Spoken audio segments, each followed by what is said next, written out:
Just introduce yourself, and I gather you've been in touch with the BBC. I have been in touch with the BBC, yes. Yes, to reintroduce myself, it's Steph.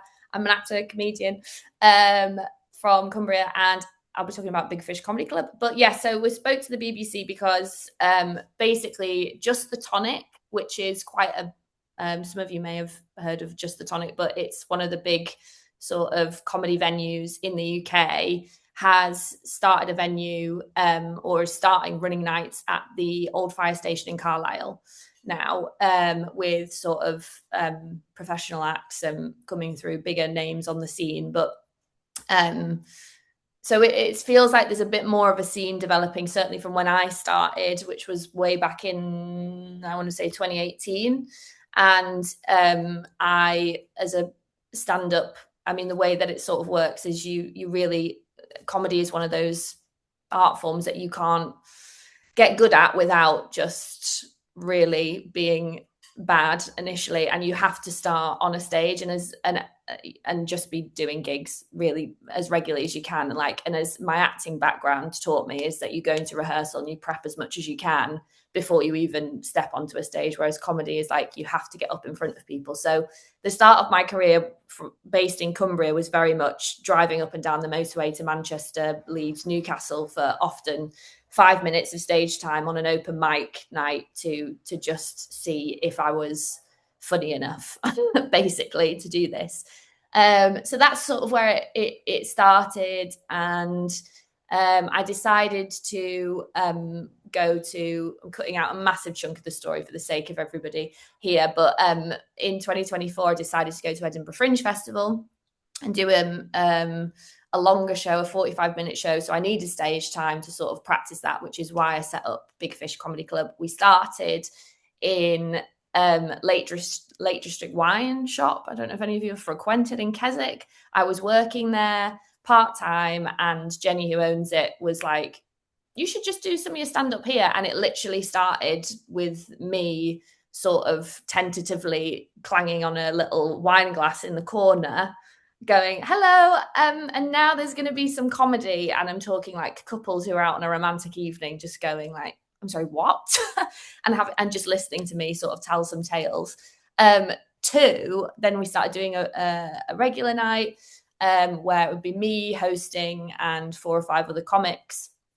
And I really, we really had great audiences, and really the sort of audiences that you want when you're just starting out. Like, I think there'd been nothing of that sort in Keswick at that time. There's a lot of open mic, but not comedy based, a lot of music open mic. So people were just really up for it. And Was this tourist Steph, or was it people living there?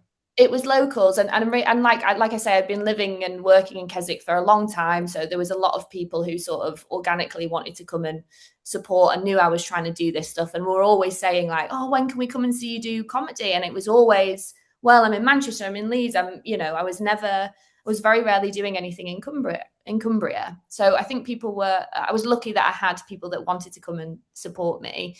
But then that has developed, I think, what I've learned in Cumbria and creating sort of art or sort of events in this space. If you create something for the locals, then the tourists will come. But that's the audience who continues to come back and has continued to support me, and sort of, I would say it's still, when we do the wine shop nights and the reg ed nights in Penrith, I would say it's 80% local people. Theatre Okay. by the Lake, there's a bit more of a split, Yeah. which is understandable, but that's just the sort of networks that they've got. So just looking ahead, Steph, Yeah. this event in Keswick in Theatre by the Lake, I think it is taking place towards the end of July. Tell us a bit about that. And is it sort of on the way to Edinburgh sort of thing? Yeah, so the Fringe Festival is something that I sort of wanted to do for a long time. We were doing sort of the mixed bill nights where people come do 10, 20 minutes. but I wanted there to be sort of progression, that people could do 10 minutes, come and do their 20 minutes, and then have space to do a full length show. So the Fringe Festival is the start of that, really. And it is this year connected to basically anyone who is, we've got 4 acts who are all going up to the Edinburgh Fringe Festival doing preview shows, basically. And so, yeah, it's on Saturday, the 25th of July. And it is 1 o'clock till 9 o'clock. And like, as I say, we've got 4 shows, each hour show, then a little hour break. Oh my gosh, look at this. Lovely. Yeah. Perfect.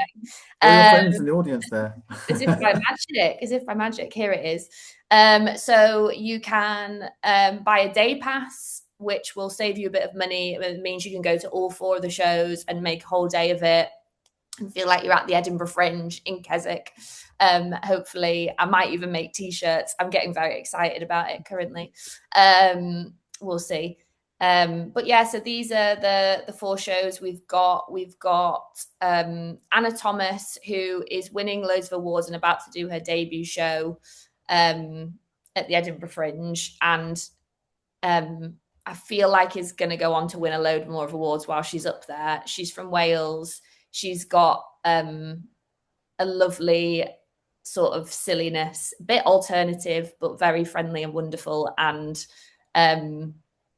yeah, she'll just be brilliant. I can't wait. I'm so excited for this event. I just know I'm going to have the best afternoon. And are you comparing it, Steph, basically? Well, I guess so, yeah. Normally, obviously, I'm a bit more, if I'm doing a mixed bill night, then I'm a lot more involved. But I will be doing like little introductions, and I'll be there all day milling around, and yeah, I'll be sort of leading the event. And then, yeah, I don't need to go into detail on every show, but we've got a musical improv troupe who are amazing, who I've seen 2 or 3 times, which is a game called Chat. Kelly Rickard headlined our last gig at Theatre by the Lake. She did 20 minutes and she does some songs as well as some straight stand-up, and she's just absolutely brilliant. And people thought she was fantastic. And I was like, well, you've got to come and do the full show now. I feel like people have had the teaser. And then we've got Tom Little. Some of you may have heard of Tom. He's an amazing Cumbrian comic. He's from Maryport originally. And again, he's come and done previous shows. So he's done his 10 minutes, he's done 20 minutes. And now I'm like, people are desperate to see the full length show. So yeah, it feels like the culmination of what we've been building for the last couple of years. And I'm hoping that like local people maybe who are thinking about seeing or trying comedy will look at Big Fish now as like, okay, well, I can start at the open mic, Lake District Wine sort of stage and try my hand a little bit there. And then maybe I'll go on to longer set, 20 minutes. And then eventually, hopefully we'll have this regular Fringe style event, hopefully with the theatre, where people can be like, you know, I've got a full length show that I want to try. And then we've got this progression line for Cumbrian artists, hopefully, which is really what I wanted the focus to be for Big Fish. So yeah. And just Steph, before we finish, just about yourself, you know, how old were you, or what happened in your growing up life that sort of switched on a light bulb in your mind to think, actually, I could make people laugh? Was there a moment?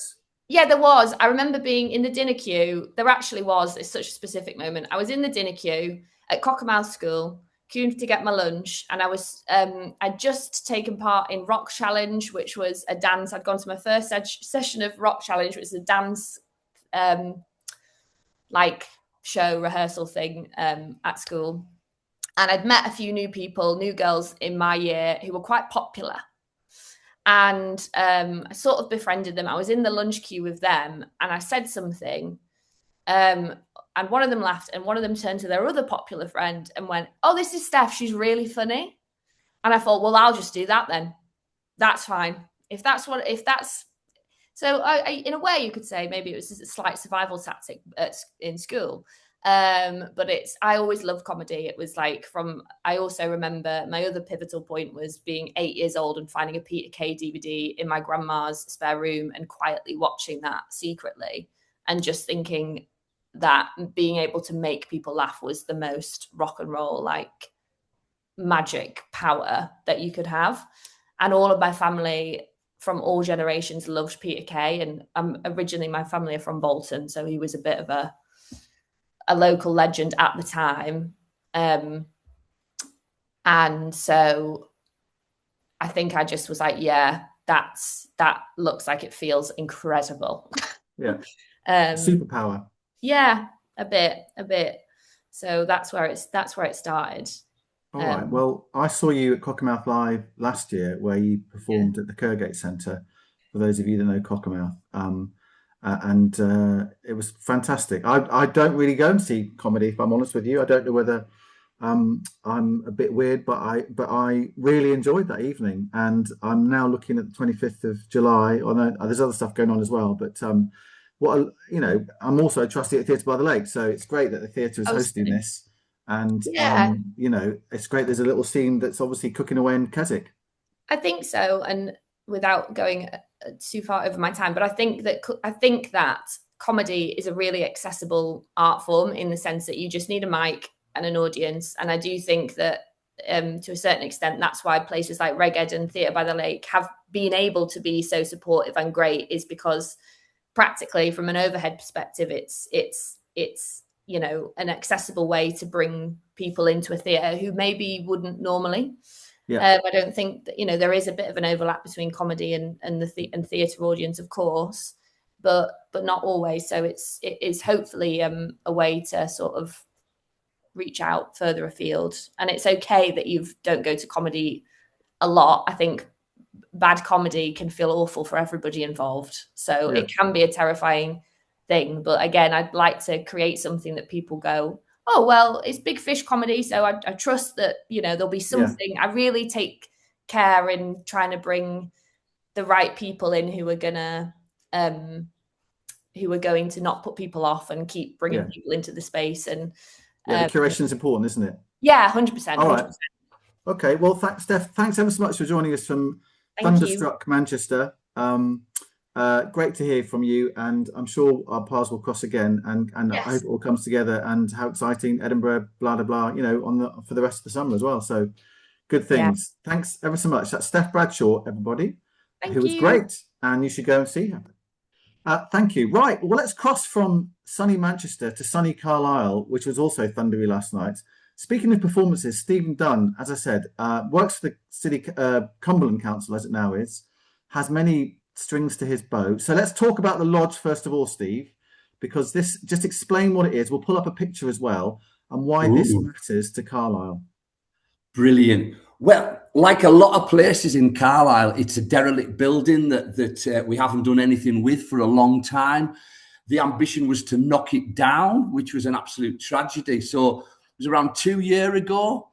I thought, hang on, we've got the local authority with derelict assets right across Cumbria. We've got local industry who have social conscience money. And that money is, if you come and do a job in an area, you've got to do something for the community. So it's like, hang on, can we not put that together? Then we have, through education, in this case, Carlisle College, you've got people who want to learn.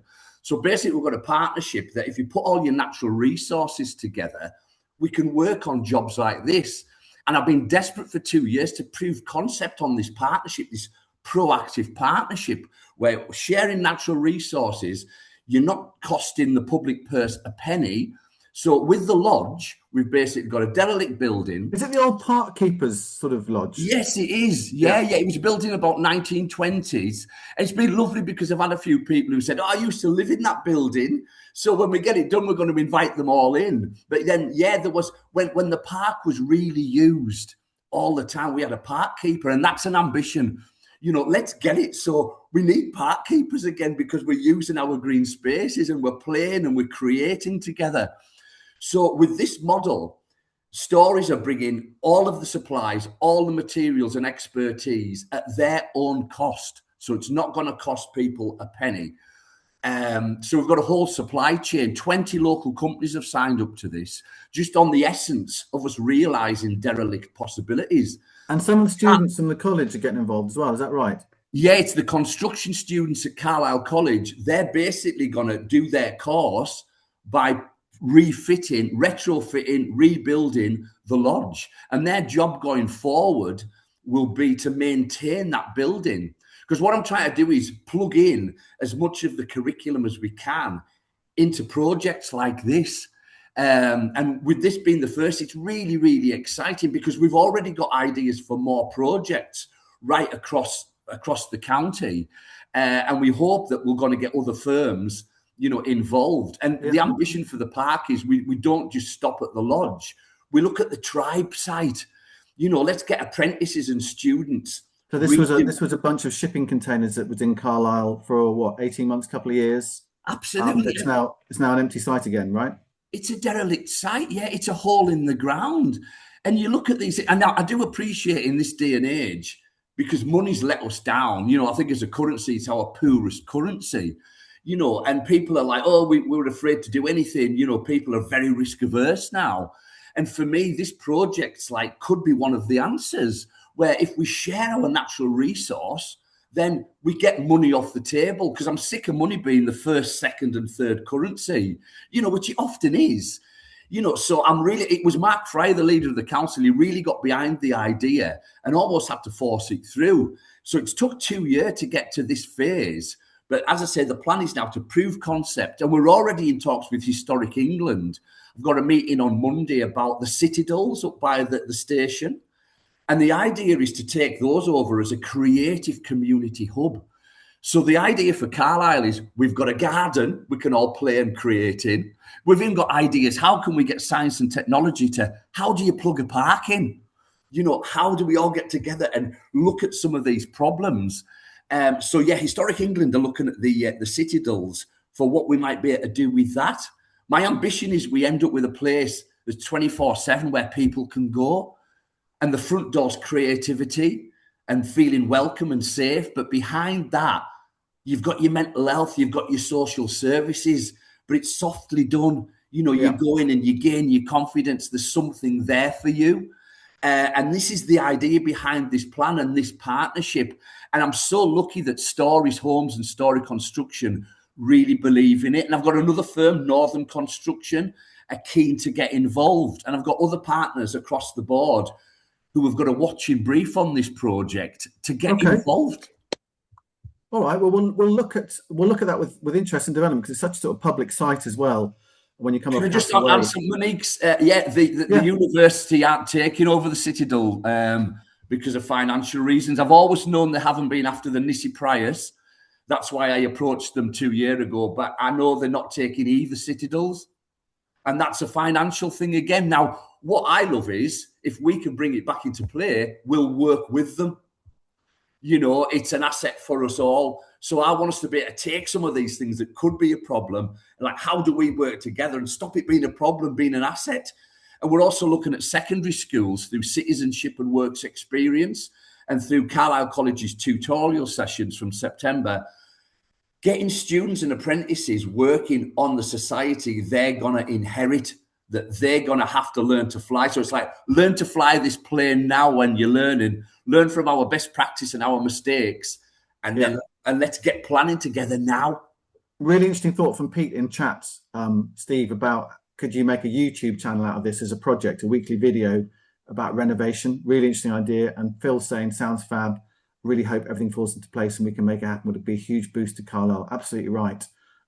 Thank you for those comments. Steve, I know you've got to slip away to a meeting in 10 minutes or so, but before you go, for those of you who don't know, Steve fronted up a band called the Daisy Chain Connection in the 80s and 90s, and they had their farewell gig last weekend at the old fire station. So speaking about performing as Stef was and being the sort of front person and how it is and whatever, it was a sold out gig. It looked fantastic. Tell us what happened in a nutshell, Steve. It was a great evening. Oh, it was so lovely. We were lucky enough to tap into an occasion in the sense, so we formed 40 years ago. We split up just over 30 years ago. And there's people who haven't been in the same room for over 30 years. So we had the fire station on Saturday night, and it more than sold out. There was a waiting list. But as I said, what's the capacity? It's like 300, 400? 440. 440. But I think we were lucky because I just felt we were the backing band for a massive trip down memory lane. And everywhere you looked, people were turning around and hugging each other, going, "Oh, I haven't seen you for so long." And it was so lovely. I mean, I was scared because you run the risk of bringing back a memory and damaging it. But I'm really happy to think that we actually brought it forward and we made a better one. And we're going to leave it there. Were you nervous, or was it actually a very relaxed gig because you kind of knew everybody in the room? Well, it's funny because last July, I don't think I'd be able to do it without falling to bits, but I started to play and sing on my own. I made myself do it because I find it really challenging and concentrating on two things at the same time. So I kind of started to learn how to harness that adrenaline and that emotion and energy that makes you feel like your arms have gone to jelly and you don't know who you are anymore. And I kind of taught to try and harness and harvest that energy and then let it go on the night. And I managed to do it, and I loved it. I mean, I was still nervous. You always are. And you should never, ever take it for granted. But I feel like we did really well, and we went down well, and people genuinely seemed to enjoy it, which was an absolute joy. So I was really pleased. And the great thing was 2 days later, I was 60. So in 1 week, the lodge was announced. We had the gig, and then I was 60. I was overwhelmed with kind of hooray. It was like, and now you're on this call. I mean, it doesn't get much bigger than this. Well, exactly. Well, you know what, Tom? It's lovely to have a reason to come back and bother you, because I know I've ranted on about certainly the ideas behind the lodge for a long time. And it looked like it wasn't going to happen because we're in a culture that does not take risks. And yes, there's risks to this, but I know as you move forward, people are up to those things. It's like we have this, interesting solutions to find around generating the park. Well, I've already talked to the college and the uni. How are you going to help us plug the park in? And I absolutely love that. How do we generate that? And as the meeting I'm about to go, I love it. It's with the Hindu Association, and using this model, we want to find them somewhere to be, somewhere to have, because a lot of them are doctors, and we're not encouraging that community, and we're losing that skill. So I'm meeting them at 10:30 to see if we can find another derelict building to create not over a place that can do yoga and have a communal place, but to have a place of worship and everything. And I want to do this across the board because we've got so many derelict places. There's something wonderful about a creative like your good self actually in a position of some power and authority for the local authority. Obviously, with power and authority comes responsibility. We mustn't forget that. But it's great that you have those creative juices flowing through your body, as exemplified by you being on stage last Saturday night at the old fire station. And I know you're carrying on playing your solo stuff as well. But you're coming at it from a good starting point, I think is what I'm trying to say. And we're lucky to have that in our midst in the county. Thank you. No, not at all. And you're meeting the Hindu community, blah blah. Obviously, the new medical school has just opened up in Carlisle. That must have some possibilities of different cultural expansion and ideas that comes with it. And Carlisle kind of has quite a lot of young people in it with the university there, but the university's been through its struggling phases as well. So I think part of what Carlisle needs to do is offer a good cultural thing to people that are studying there, who can obviously give stuff back as well. So you're right at the heart of all of that, Steve. Good luck with the lodge. Great partnership working. As Phil says, thanks for waving the flag for arts and culture. And as Sue says, happy birthday. Cheers, Phil. Yeah. All right. 60. Thank you very much. You don't look a year older, 21, a year above 21, Steve. How do you do it? And you've got a very calm shirt on today for your shirts. So, that's actually... Oh, is that Frank Sidebottom? There he Frank is. Frank Sidebottom. A little bit of Frank. Nice. All right. Well, good luck. And, I shall watch the lodge develop with interest as I drive past and go for a wander around Bits Park. Thank you very much. Cheers. Lovely to see you. Right. Let's go to Barrow. Let's go down the M6 and along the 590 to Barrow, where we have Anna and Darren Henderson very patiently sitting there because they've got a whole film festival to sort out for next weekend. Anna and Darren, very nice to have you with us. Welcome. Tell us a bit about your background and forgive me, is this the first edition of the festival? I think it might not be, but you tell me. Shall I start, Darren, and then you? Yeah. Yep. So originally, my name is Anna. I'm, as you can hear, not originally from Cumbria or Lancashire, but I'm living in Lancaster for the last 8 years. And in 2023, Darren and myself founded the Bay International Film Festival in Morecambe as the main part. We actually decided to found it right after we heard about Eden Project. So we thought that by the time they will open, we want to be big and established. So it's the right time to do it now. So we founded the festival, and then we kind of, I don't know, we agreed we want more festivals. And also because originally, like, I live in Morecambe and Darren lives in Barrow. And we kind of thought that will be nice, apart from the main festival in Morecambe, having a tour around the Bay, because the festival is called the Bay International Film Festival, not Morecambe Film Festival. So that's why we decided that we will be doing a big edition running for more than a week in Morecambe once a year. But we originally started in autumn, but then moved it to winter. But then in summer, do a tour around the Bay to screen some of our best films from competition, plus some of the films which we didn't manage to screen in Morecambe because we're getting too many good films and we don't have too many days and venues during our Morecambe event. And that's how it started. So we run our first Bay Short Film Festival, which is kind of a baby of the Bay International Film Festival, was running only in Ulverston. It was one screening in Ulverston. Then on the second year, we expanded. It was Ulverston and Barrow last year. And this year, it's third year of the Bay Short Film Festival, and we will be running one day in Carnforth, one in Ulverston, and one in Barrow during the next weekend, starting Friday evening, and then moving around. Okay, well, we've got one or two pictures just to share with people. I think of some of the elements and also some of the co-creation work that you've been doing as well. So if we just pull these up, this is the lovely poster for the festival. Darren, if we go to the next slide, we've got a picture. If Chris can just shift to the next slide, we've got a couple of pictures to talk through as well. So tell us a bit about yourself, Darren. Yeah, well, I'm from Barrow. I'm still living here. I've been here, I was born here. Met Anna, quite a few years ago now, and she works at the university there. So yeah, we decided to do that there. Well, Anna's a filmmaker, so when we met, I was always interested in film and writing. So we kind of it was a perfect match in that respect as well. So we started writing and filmmaking, and a festival thought was a great idea in the location.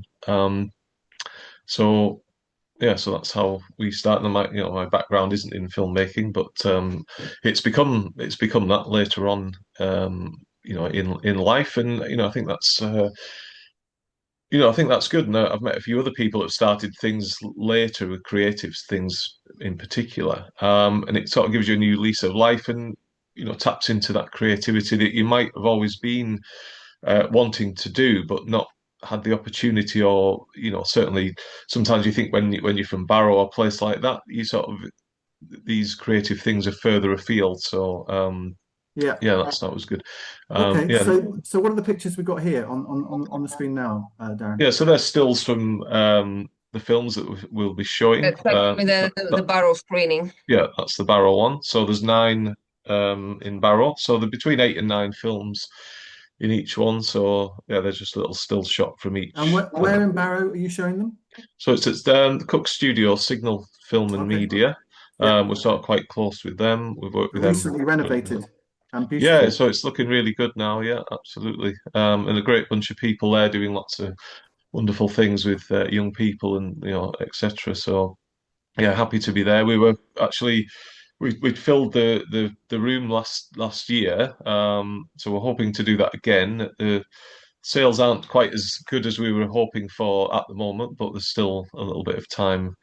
Tell me about it. I'm trying to help run a festival, and last minute booking. Gosh, it's the bane of our lives, isn't it? No, we actually Carnforth for some reason is much better Barrow, so we kind Oh, of is that now right? I Interesting. mean, yeah.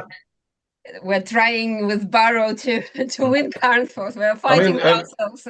yeah, Carnforth that has like a film club at the venue, which is Civic Hall. So perhaps many of the people there are coming along as well. Whereas Barrow, it's a bit unsure who the audience is, perhaps, Yeah. and how to So we're trying to reach out to those people again and say, look, we're coming back. It'd be great to see you there again. If you enjoyed, and well, we got great feedback. So on this one this is the Ulverston Yeah, this is the films here. Ulverston screening, and Yeah. here we screen some of our winners from Morecambe. So, for example, film A Sisyphean Task won the best film of the year in January. Then there is Best Animation, Help Me Tom.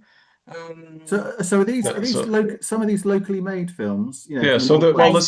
center one is Rain Spotting. yeah, that's the one. That's the center top.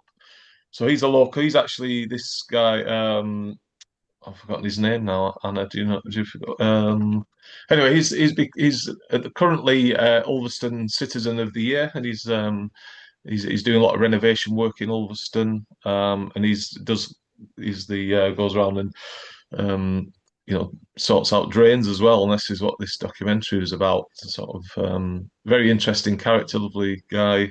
And he's coming it's along. best documentary in our Morecambe And he's coming along to the screening because we do when we put the films on, we do try our best to get filmmakers or people involved in the film to come, and we can have a Q&A and discuss the film and get a little bit more insight into what went into the film and various things like that. So if people are interested in filmmaking or they're just generally interested in a particular story or aspect, then it's really good to get that that connection there rather than just watching a film and going away. You get a little bit of insight.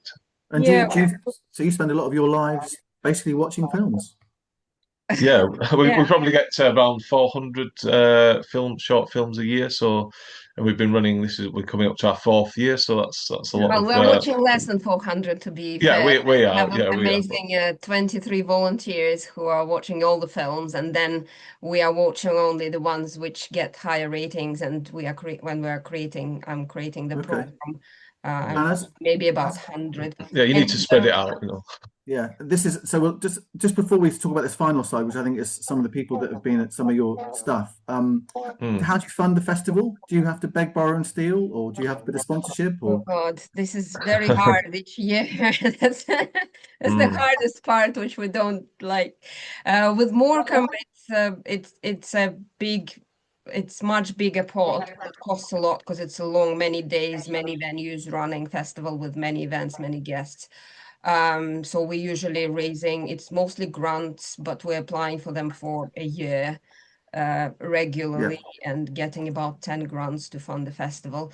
It's slightly harder with the summer one because it's a smaller festival and to justify the money. For some reason, usually they don't want to, they're kind of expecting people organizing events like this to do it on a goodwill rather than being fairly paid. So it's always really hard to explain why we actually want to be paid and pay other people to organize it. So it's much easier to get money to pay for example, venue than to get money to pay ourselves. So most of the time we're actually volunteers of the event.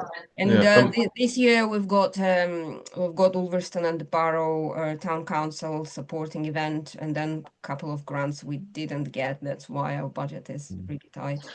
So you've got the picture which is now there, this is some images from our networking events. So this is another kind of strand we are trying to do in the area, not just in Cumbria. So the ambition is kind of bring together Lancashire and Cumbria filmmakers because they often feel that they're kind of isolated and the closest place to go is either Manchester or Glasgow. That's where the film industry is.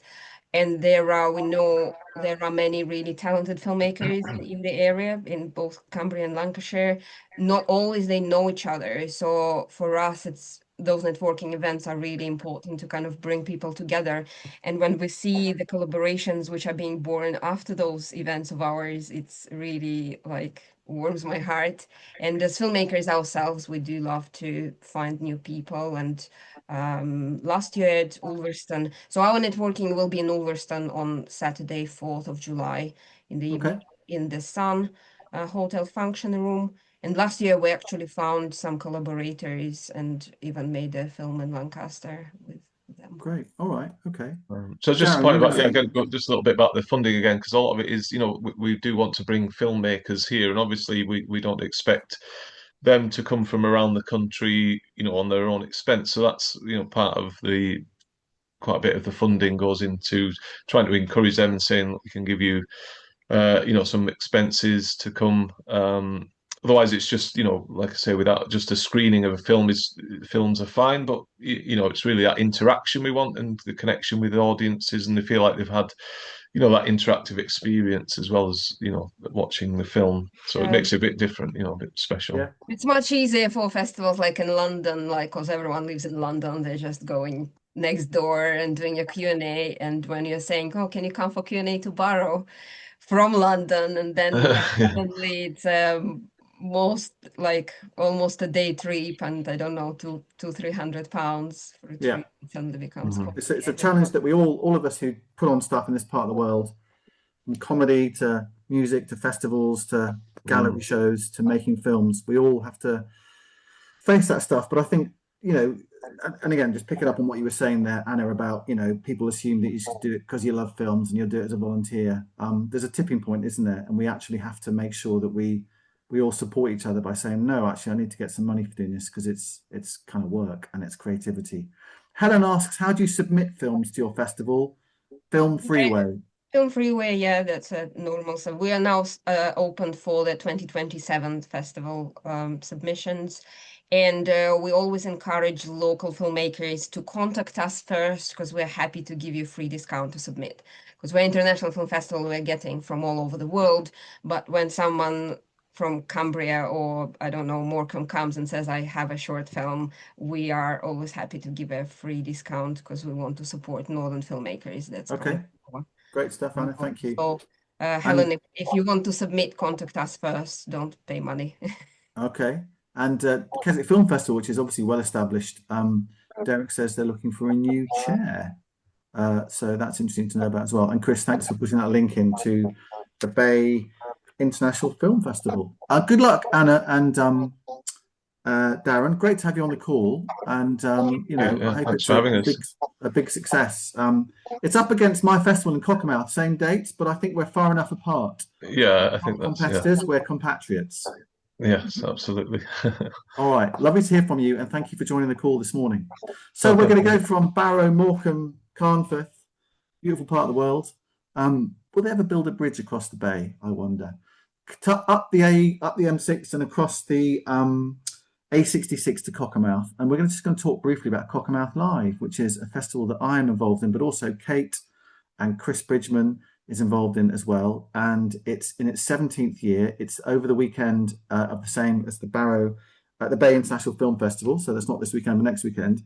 Steph appeared at it last year and was fabulous. We've got a little 45-second reel that I was wondering, Chris, if you could load that up and we can have a little look. This is just a little flavour, 45 seconds of what might be happening this year, and then I'll tell you a bit more about it.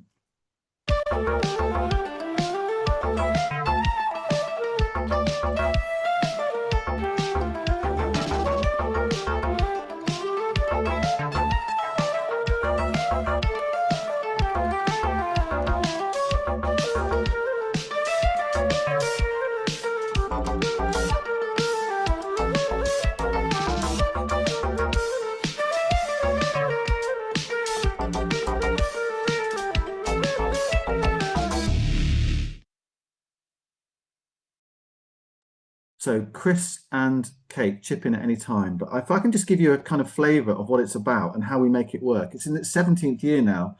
I think it was born, I've only lived in Cockermouth for 5 years, but I got involved about 3 or 4 years ago and now more heavily involved. I think it started from a flood event in 2009 when suddenly Cockermouth needed some community stuff to happen to keep everybody smiling. And there was probably some money available to make something happen as well. So that was the origins of Cockermouth Live. In essence, it's a weekend where pubs, cafes, bookshops, the castle, the brewery, the Kirkgate Centre, outdoor spaces are become festival venues. So most of those are indoors. So if it rains, we're kind of okay. We put a big marquee up at Cockermouth Castle, which is normally closed. It's lived in by Lord and Lady Egremont. It's normally closed off to the world, but for Cockermouth Live, they let us use their kind of very pretty back garden for a venue. We put a big marquee up there. It costs us about £30,000 to put on Cockermouth Live. There's a team of 9 people, myself, Chris, and Kate are 3 of those that put it all together, and we program it over the year. In essence, it's for local people to have a chance to perform in front of a kind of warm, friendly audience in different venues. For a lot of people, it's the first time they've ever performed. For lots of other people, it's not the first time that they've ever performed, but it's a kind of level playing field. And for the audience, it's a chance to see stuff for free for live. We provide sound equipment in about half the venues. Other venues don't need it, or if it's just one person with a guitar, kind of they're okay in a bookshop without any amplification. But we find money to spend on equipment to fund and make big bands sound good. Jennings Brewery, which is the brewery that reopened in Cockermouth after being shut for 3 years, big moment for the town when it reopened. They kind of launched their reopening last year with Cockermouth Live, and this year we've got 3 venues at the brewery, a whole range of different spaces, which is a great asset for the town as well. So I think, why do we do it? I think we try and do it because we believe in community, and we believe in making the world a better place by people having a chance to talk to each other, possibly seeing things that they've never seen before, talking to people they've never spoken to before. We also take the all-age thing really seriously as well. So there's quite a lot of stuff on for kids and for families, all of which costs money because we're paying artists and creatives to do this kind of thing. And so we have to very much carefully budget accordingly. And then the other thing that we do is on the Thursday night and the Friday night, and the Saturday night, we now put on some ticketed gigs as well. So you're looking at Yoko Pono there, who are a fantastic 6-piece, 1, 2, 3, 4, 5, 7-piece from Edinburgh, who are coming to play at the Kirkgate on the Saturday night. We try and pull in people that you probably wouldn't normally see in Cockermouth.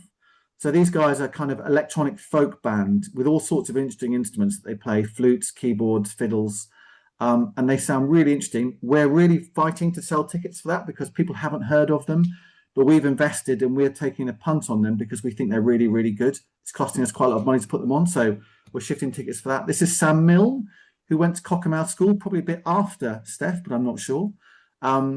But possibly had a moment in the food queue as well. I don't know. But he's in his early 20s and has got a band called Sam Milne and the Virants. They're playing at the Maltings at Jennings Brewery, and it's going to be fantastic to have a young chap come back with his band. We'd love the age of people coming to Cockermouth to come down a bit. We're in cahoots with Cockermouth School for the first time to get their blues nights to be under the umbrella of Cockermouth Live. So again, we might cut through to some younger people there, and obviously mums and dads and aunties and uncles as well. This is Snake Davis, who's an international jazz musician. That gig is now sold out at the Kirkgate. He's bringing his band, and we try and mix up the musical genres that are available. So we've also got a great classical concert taking place. This is the Paramount Brass Quintet. They're all professional musicians from the north. And again, we're about partnerships. So we're working with Cockermouth Music Society to enable them to come along. Again, we're paying for them. They're playing in a big church in Cockermouth, and people will be buying tickets for that as well. So hopefully there's something for everybody, as well as all the free gigs around town and all the free stuff for children. If we can get people to part with a bit of money for the ticketed gigs, we can make sure that we can fund the rest of the festival. There's Jessie. Jessie Muck. What's Jessie's surname? McGillian, is it something like that? Say again. McMeekin. McMeekin, thank you. Who's a great storyteller. She's been on this call many times. Again, supporting local artists, local creatives to do things as well. And we also work in cahoots with Meanders. So a lot of you might have heard of Meanders, which is a lovely art trail that takes place for 2 weeks across Cockermouth, in putting stuff into shopkeepers' windows. Again, trying to promote those artists and trying to promote their sales, as well as actually making Cockermouth look beautiful and have an air of creativity about it as well. So that's Cockermouth Live. It's not this weekend, next weekend. So you could go to the Bay International Festival, obviously, which is also excellent, but you could also go to Cockermouth Live. You forgot the best bit. You forgot the best bit. That's the community orchestra on the Sunday evening, which is the grand finale. I was going to leave that thought in people's heads, but you do it, Kate, because you're the first bassoon. Yeah, the community orchestra is an amazing, amazing thing. It sounds kind of a little bit worthy, the notion of a community orchestra, but it is in fact 50 people from in and around Cockermouth, led by Dr. Phil Wood, who is a brilliant composer and musician conductor. And he manages to extract an extraordinary performance out of those 50 people. And that's at Christchurch, the big church, on the Sunday evening. And it's a brilliant evening. It's incredibly entertaining and fun. And I'd recommend it to anybody. I don't reckon there were many community orchestras in Cumbria. I mean, there were probably a small handful, but the Cockermouth Community Orchestra is a sensational thing in itself. And again, I love how sort of the people that are really, really good and perhaps do it for a living are sort of dragging through the people that are just playing for the first time in an orchestra. And between them, they make a great noise. And 200 people pack into Christchurch, which is probably one of the biggest churches in Cockermouth. And it's a great way to sort of end the festival. Phil, there's always a great vibe about Cockermouth when this extravaganza takes over the town. Often you stumble across little pockets of magic happening in this fringe-like festival. Phil, you can write some copy for the programme. That will be lovely.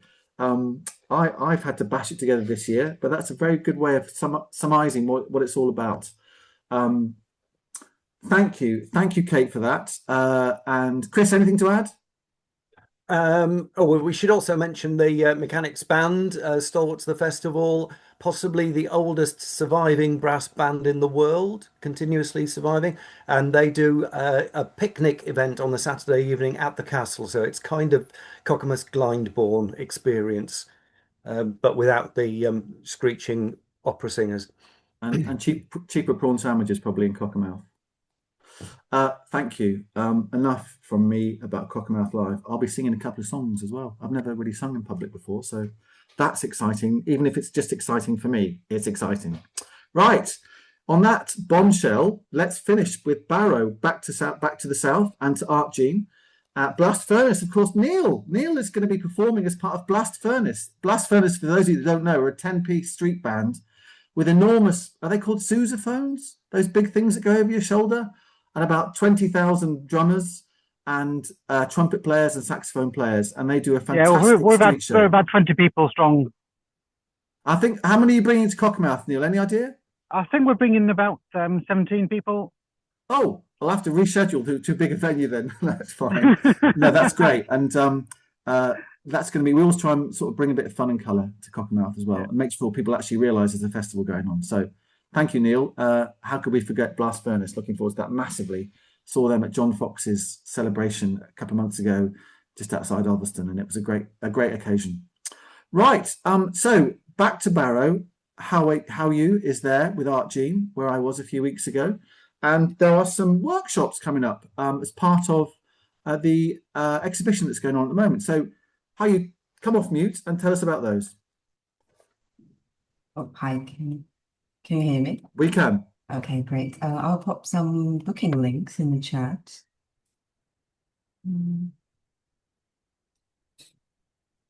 So we'll there we go. Okay, so this one is for the workshop happening tomorrow.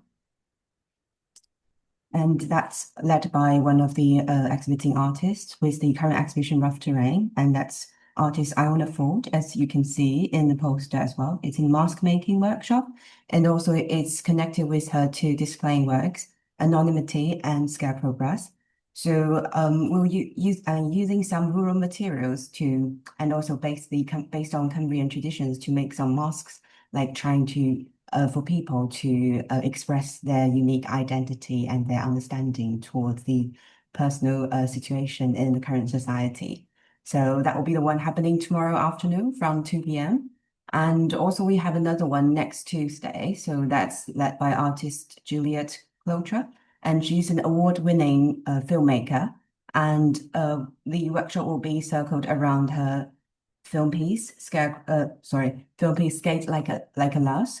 And it will be like she'll do the screening first and also tell us about the background story of her work, and also giving us some information like how to transform this kind of film film medium and into something like a zine, and people to make it into something from the actual digital material to something tangible, physical, and visual. So it's a bit of like, so it'll be like, I mean, these both two workshops will be based on hands-on making, and you'll also be really welcome to come by. And Juliet workshop will be starting from 1 p.m. So it's all in the afternoon. Great stuff. Thank you very much indeed. Thanks for filling us in. I met Juliet at Windermere Jetty Museum about 3 months ago, and we made a little film about her for our Champions films, which are coming together for our website, which is trying to, I don't know, make tiny little portraits of young Cumbrians who have made it as creatives in the county, because we want to put those in front of young people and say, look, it's possible, you can do it, it's not easy. We always ask them for a top tip. And she was really impressive, and she's got quite a few strings to her bow. And she was saying that the educational stuff that she does, as she's doing in this workshop, it would seem, is a very much an important part of what she's about, and sharing her skills and sort of enthusiasm for creativity. So she's a very impressive individual, and it's great that you've got her involved at ArtGene. I think we're there. It's 10:28. It's really nice to have seen you all this morning. Thank you to Steph, who's still there in the sunny Manchester, plants watered, to Steve, who's had to go and meet the Hindu community in Carlisle. Anna and Darren, good luck with your... Have you got a fan next to you there, Anna? It looks like you're either there or you're in a windy place. I just put it after we had the talk because I'm melting. That's a great idea. I wish I had a fan. I think we could have CACN fans all around probably this morning. And to hire to tell us about what was going on at ArtGene in the next forthcoming days. Next week, we're going to hear from Joan Lind, who runs Try Booking in Kendal. We've got a sponsorship to announce next week, which we're sort of keeping under wraps until next week. But she runs Try Booking, which is a booking agency for the UK, but it happens to be based in Cumbria. So she's going to come and tell us a bit about that, about why she's going to be sponsoring a bit of CACN work coming up. And also, I'm trying to get to the bottom of the Sand Centre has reopened in Carlisle. I don't know if you knew that, but they had that terrible rack. Is that what it's called? The concrete thing in the roof? It's shut for 2 years. They finally reopened, and I just thought it'd be interesting to find out how that's all gone and what the plan is there, whether they've had to make any sacrifices. So I'm trying to find someone to talk to you about that. That is the plan. Enjoy the sunshine and the warmth. Not sure what it's going to be like next weekend, but let's hope it's nice for the Bay International Festival and also for Cockermouth Live. But I'll speak to you before then. Nice to see you all. Thanks for joining us. Bye.